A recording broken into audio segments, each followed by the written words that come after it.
Hello learners, welcome to the channel Genius Grid. Today we are going to start a new chapter, that is chemical changes and physical changes. This chapter is of class 7th and it is very important chapter. Please try to understand it clearly. But before that, do subscribe to my channel, share it with your friends and don't forget to press the bell icon so that you will get the notification of my upcoming videos. So let's start with the chapter chemical changes and physical changes. What are physical changes and what are chemical changes? Chemical changes और physical changes basically हैं क्या, ये chapter इससे deal करता है कि आपका कोई भी ज़िंदगी में हर चीज़ एक चेंज होती है. जैसे कहते हैं ना कि चेंज इज़ मस्ट. तो चेंज क्या होता है? चेंज मतलब आपकी नॉन लिविंग चीज़ों में भी होता है, लिविंग चीज़ों में भी होता है. तो जो चेंज होता है वो क्या होता है कि वो एक केमिकल प्रोसेस है और whether it is a physical process. तो ये चैप्टर आपको यही क्लियर करता है कि चेंजेस डिफरेंट टाइप के होते हैं. कुछ चेंजेस फिजिकल होते हैं और कुछ चेंजेस केमिकल होते हैं. तो हम ये चैप्टर इसी ढंग से डील करते हैं और हम इसको समझने की कोशिश करते हैं. Broadly changes are of two kinds, physical and chemical. जैसे कि मैंने बताया चेंजेस को हम दो टाइप में ही कैटेगराइज कर सकते हैं. या तो ये चेंज हुआ है, कोई भी चीज़ चेंज हुई है तो उसमें या तो केमिकल प्रॉपर्टीज चेंज हुई हैं या उसकी फिजिकल प्रॉपर्टीज चेंज हुई हैं. तो changes are of just two type, physical and chemical changes. अब हम स्टार्ट करते हैं फिजिकल चेंजेस का. फिजिकल चेंजेस जो होते हैं मतलब ब्रॉडली जो एक टर्म है फिजिकल चेंज. तो फिजिकल चेंज बेसिकली होता क्या है, इससे हम ये अब इसने जो बुक है उसने एक एक्टिविटी दिखाई है. उसने क्या बताया, एक पेपर है, उसने उसको 4 पीसीज में कट कर लिया और फिर उसको आगे उस पेपर को उसने फाड़ता गया और ये क्या किया कि छोटे छोटे पीसीज में वो पेपर कन्वर्ट हो गया. तो क्या हुआ कि अब वो ये पूछता है आपको, ये आपकी बुक की एक्टिविटी है कि जो है आप इस पेपर को आप दोबारा से सेम शेप में ला सकते हैं. जैसे एक जो ओरिजिनल पेपर था उसको आपने बहुत बारी फाड़ लिया और छोटे छोटे उसके पीसेस कर दिए, तो आप उसको क्या फर्स्ट शेप में ला सकते हैं, ओरिजिनल शेप में. तो ये कहते हैं कि ये वाला पेपर भाई हम अब क्या, हमारा दिमाग क्या काम करता है कि हम ग्लू से, फेविकोल से, सेलो टेप से इसको हम पेस्ट कर सकते हैं और पहले की उसमें शेप में ला सकते हैं.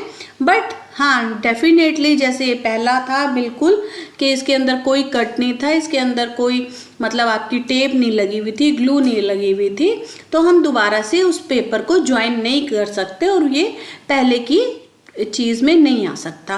बट फिर वो एक और चीज़ पूछता है कि जो छोटे पीसेस हैं, जो आपने पेपर को फाड़ दिया और उसके छोटे छोटे जो पीसेस बन गए, उसकी प्रॉपर्टी जो बड़े पेपर, जो ओरिजिनल पेपर था उससे क्या अलग हो गई. आपने एक पेपर को फाड़ा और जो छोटे छोटे उसके पीसेस बन गए, उसके जो प्रॉपर्टी है वो जो ओरिजिनल पेपर था उससे कोई अलग हो गई है. तो वो यही पूछना चाह रहा है कि आपका क्या ये चीज़ है ये बदल गई है या ये सेम रही. तो ये कहते हैं कि इसमें कुछ भी चेंज नहीं हुआ, भाई पेपर तो पेपर ही रहेगा ना. हाँ, डेफिनेटली उसकी शेप बदल गई है, पहले वो बड़ा था अब वो छोटा छोटा हो गया, बट उसकी जो अंदर की प्रॉपर्टीज़ हैं, पेपर की कोई भी प्रॉपर्टी और चेंज नहीं हुई. पेपर तो पेपर ही रहा. हाँ, ये है कि वो छोटा पीस बन गया, पेपर पूरा नहीं कहलाया जाएगा, वो हमारे उस ढंग के काम नहीं आएगा कि हम उस पर काफ़ी सारी चीज़ें लिख पाएँ. बट पेपर तो पेपर ही रहा ना. ये तो नहीं हुआ कि पेपर कोई रोप बन गया या पेपर स्केल बन गया या पेपर की कोई भी प्रॉपर्टी उसमें चेंज नहीं हुई है. और अगर हमारे पास कोई ऐसी चीज़ होती कि भाई हाँ जी, वो आपके जो अगर हम उसको दोबारा से स्टिक कर रहे होते पेपर को, तो और वो पेपर दिखता भी नहीं, तो वो ओरिजिनल शेप अपनी ले लेता. लेकिन हमारे पास अभी ऐसी कोई चीज़ नहीं है, हमारे को इसका फटे हुए के जो अगर हम इसको दोबारा से जोड़ेंगे भी तो हमें कट्स दिखेंगे, भाई हाँ हमने यहाँ से फाड़ा था. बट बेसिकली मैं आपको क्या समझाना चाह रही हूँ कि पेपर पेपर ही रहा, उसकी जो अंदर की प्रॉपर्टीज़ थी, अंदर की प्रॉपर्टीज़ क्या कहेंगे, जिस चीज़ का पेपर बना हुआ था तो उस चीज़ में तो कोई भी चेंज नहीं हुआ. हाँ, उसका बस शेप बदल गई, उसका साइज बदल गया, तो बाकी सारी चीज़ें पेपर की सेम रही। यही आपकी बुक में एक एक्टिविटी दी हुई है। और फिर उन्होंने क्या किया हुआ है, एक और एक्टिविटी दी हुई है। इस वाले चैप्टर में आपकी एक्टिविटीज़ काफ़ी दी हुई हैं, बट आपको इसकी मतलब क्या है, अंदर की चीज़ देखनी है कि हमें समझाना क्या चाह रहे हैं। इसमें तो दे देते हैं आपको, छोटी छोटी एक्टिविटीज़ दे देते हैं, बट जो पेपर है उसके अंदर काफ़ी सारी चीज़ें अलग अलग पूछते हैं। Collect the chalk dust lying on the floor near the blackboard in your classroom, or crush a small piece of chalk into dust and add little water to the dust to make a paste। मतलब क्या basically वो समझाना चाह रहा है, जिस चौक से हम लिखते हैं तो वो चौक जैसे जैसे हम यूज़ करते हैं डस्ट में कन्वर्ट होती जाती है। तो क्या करते हैं हम उसको, उसमें से अगर आप थोड़ा सा वाटर ऐड करके उस डस्ट में दोबारा से उसको चौक बना सकते हैं, कि ये पूछ रहे हैं। और उसको भाई आप ड्राई कर दो, पहले उसकी पेस्ट बना दो और उसको दोबारा चौक की शेप दे दो।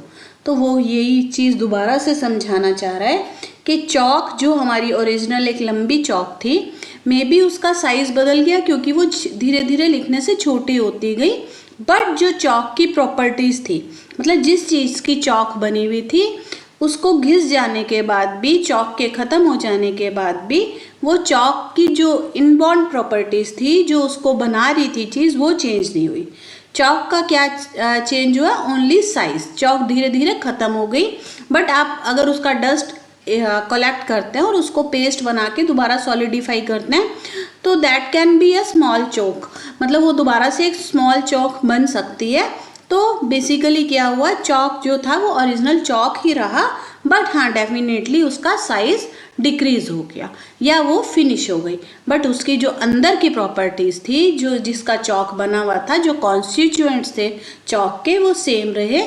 चौक के अंदर की नेचर, जो केमिकल प्रॉपर्टीज़ या जो भी थी, वो उसकी कॉन्स्टिट्यूएंट्स सेम रहे।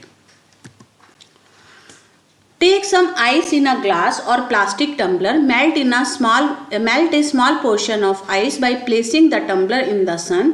अब मतलब एक और एक्टिविटी, जैसे मैंने आपको पहले बताया, इस आपकी चैप्टर में बहुत सारी एक्टिविटीज़ हैं। तो उन्होंने क्या किया, एक टम्बलर में, छोटे से ग्लास में मान लीजिए आपने कुछ आइस क्यूब्स डाले और उसको थोड़ा सा मेल्ट होने दिया। तो वो क्या बता रहा है कि भाई हाँ जी, इससे क्या बताना चाह रहा है कि आइस जो है, आइस मेल्ट हो गई और वो कन्वर्ट हो गई लिक्विड में, मतलब वाटर में। अब उसी वाटर को थोड़े टाइम बाद अगर आप फ्रीज़र में या जो आपकी आइस ट्रे होती है, दोबारा से उसके अंदर वो वाटर पोर करेंगे और फिर से उसे सॉलिडिफाई करेंगे, तो क्या होगा, वाटर फिर से किस में कन्वर्ट हो जाएगा, आइस में। तो आइस किस में कन्वर्ट हुई थी, वाटर में। Water again get converted into ice. तो इसमें भी क्या हुआ कि कोई चीज़ इसकी चेंज हुई, वाटर की जो अंदर की प्रॉपर्टीज़ थी, जिस चीज़ का वाटर बना हुआ था।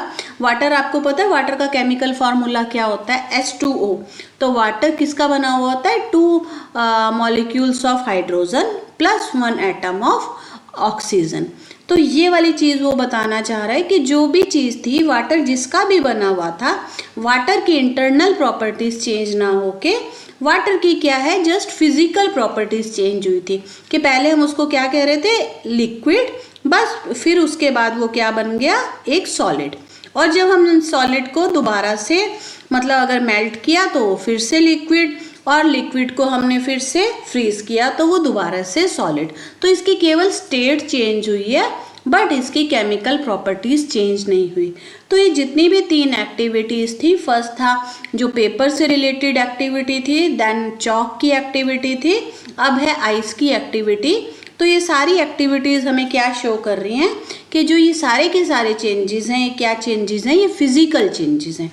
ये फिजिकल चेंजेस क्या हैं, जिसके अंदर केवल आपकी फिजिकल प्रॉपर्टीज़ चेंज हो रही हैं। मतलब फर्स्ट जब हमने पेपर को टीयर किया तो उसके अंदर उसका क्या बदला, साइज बदला। सेकंड में क्या हुआ, या शेप बदली। सेकंड चौक में क्या हुआ, उसकी डेफिनेटली साइज बदल गया। और इसके अंदर जो हम स्टेट बदल रही है, स्टेट मतलब सॉलिड लिक्विड गैस, तो ये लिक्विड से सॉलिड बन रहा है, सॉलिड से लिक्विड बन रहा है। तो ये जो चीज़ें हैं जिसके अंदर किसी चीज़ की शेप, साइज या स्टेट चेंज होती है, that changes are counted in किसमें, physical changes, not in chemical changes. अब ये एक और इन्होंने ये क्या बताया, boil some water in a container, do you see steam come out of the surface of water. अब इन्होंने क्या बताया, सिंपल सा बताया है कि आप जैसे एक पानी को बॉयल करते हैं तो पानी मतलब इसका क्या एक एब्स्ट्रैक्ट टाइप में मैं आपको बताऊं, जब आप वाटर बॉयल करते हैं तो वाटर जो लिक्विड था वो किस में कन्वर्ट होता है, वेपर्स में, मीन्स गैसियस फॉर्म में। अगर हम इस वेपर्स को, जो वेपर्स ऊपर उठ रहे हैं, इसके ऊपर कोई प्लेट रख देते हैं, कोई कंटेनर रख देते हैं, कोई मतलब बकेट टाइप चीज़ रख देते हैं जिसके अंदर ये वेपर्स आप कलेक्ट कर सकते हैं, तो अगेन ऑन कंडेंसिंग, मतलब कंडेंसिंग, जब ये वेपर्स गर्म से ठंडे हो जाते हैं, देन क्या होता है कि वेपर्स किसके अंदर कन्वर्ट हो जाते हैं, then again they get converted into liquid. तो फिर से ये चेंज क्या दिखा रहा है, स्टेट चेंज हो रही है, लिक्विड से वेपर्स, वेपर से लिक्विड। तो ये क्या चीज़ है, ये कंडेंसेशन, बॉइलिंग सब चीज़ें हैं। ये क्या चीज़ है कि वाटर की स्टेट चेंज हो रही है, लिक्विड से वेपर्स, वेपर से लिक्विड। तो again it is a physical change, क्योंकि इसके अंदर वाटर वाटर ही रहा, वाटर कोई कोल्ड ड्रिंक नहीं बन गया, वाटर कोई केमिकल नहीं बन गया, बट उसकी फिजिकल केवल स्टेट चेंज हुई है, मतलब देखने वाली स्टेट चेंज हुई है। The state which we see by eyes, जो हम अपनी आइज से देख रहे हैं वो स्टेट चेंज हुई है। तो जिस स्टेट जो जिसमें ये स्टेट चेंज हो रही है वो भी एक केवल फिजिकल चेंज है, not a chemical change. Properties, अब इसमें क्या बताया हुआ है, properties such as shape, size, colour and state of a substance are called its physical properties. तो बेसिकली जो हम आंख से देख सकते हैं, जैसे कि हम शेप, साइज, कलर और स्टेट क्या होती है, फिजिकल स्टेट क्या होती है, जैसे सॉलिड, लिक्विड और गैस। तो ये सारी चीज़ें जो हम देख पा रहे हैं, that are called as physical properties of a matter. A change in which a substance undergoes a change in its physical properties is called a physical change। तो वो चेंज जिसमें इन चीज़ों में चेंज होता है, या उसकी कलर में चेंज होता है, या उसके साइज में चेंज होता है, या किसी चीज़ की स्टेट में चेंज होता है, या उसके शेप में चेंज होता है, जो भी रिएक्शन है जिस चीज़ में, इन चीज़ों में चेंज आ रहा है, those changes are called as physical change. और फिजिकल चेंज क्या होता है, physical change is generally reversible. क्या होता है, रिवर्सिबल मीन्स कि एक चीज़ से, जैसे कि मैंने बताया, लिक्विड से आप सॉलिड बना सकते हो और सॉलिड से आप अगेन लिक्विड बना सकते हो। जैसे वाटर से हम आइस बना रहे हैं और आइस से हम अगेन वाटर बना रहे हैं, या वेपर्स मतलब गैस से हम लिक्विड बना रहे हैं, वेपर्स बने वाटर के, वेपर से हमने कंडेंस करके क्या बना लिया, लिक्विड, और लिक्विड को हमने अगेन बॉयल किया तो वो किस में कन्वर्ट हो गया, वेपर्स। तो क्या हुआ कि एक स्टेट से दूसरी स्टेट जो है हम रिवर्स कर पा रहे हैं। जैसे कि चौक का भी आप इसमें एग्जांपल ले लो, चौक हमने ली थी, चौक छोटी हो गई, उसके बाद क्या हुआ, उसकी डस्ट हो गई, डस्ट को हमने पानी के साथ मिला के ड्राई कर लिया तो वो फिर से एक छोटी सी चौक बन गई। मे बी इसका साइज छोटा हो गया, ये शेप भी थोड़ी सी अलग हो सकती है, बट इसकी केमिकल प्रॉपर्टीज़ में कोई डिफरेंस नहीं आया। तो ये सारी चीज़ें जो हैं ये रिवर्सिबल हैं। Physical changes are mostly reversible. ज़्यादातर जो भी फिजिकल चेंजेस होंगे उनको आप रिवर्सिबल मतलब पुरानी स्टेट में दोबारा पहुंचा सकते हो, और इसके अंदर नो न्यू सब्सटेंसेस फॉर्म, कोई भी नई चीज़ नहीं बनती। ये नहीं है कि पानी आप बॉयल कर रहे थे और उससे रसना बन गया आपका, या उससे फ्रूटी बन गई, तो कुछ भी नहीं रहा, पानी पानी ही रहा ना। तो ये फिजिकल चेंजेस की एक बहुत प्रॉपर सी डेफिनेशन है, changes that involve the change in size, colour, state और shape, that changes are called as physical changes. तो फिजिकल चेंजेस आपके यही होते हैं जिसके अंदर कोई न्यू सब्सटेंस नहीं बनता है। अब we will start with chemical changes and that I will cover in the next video.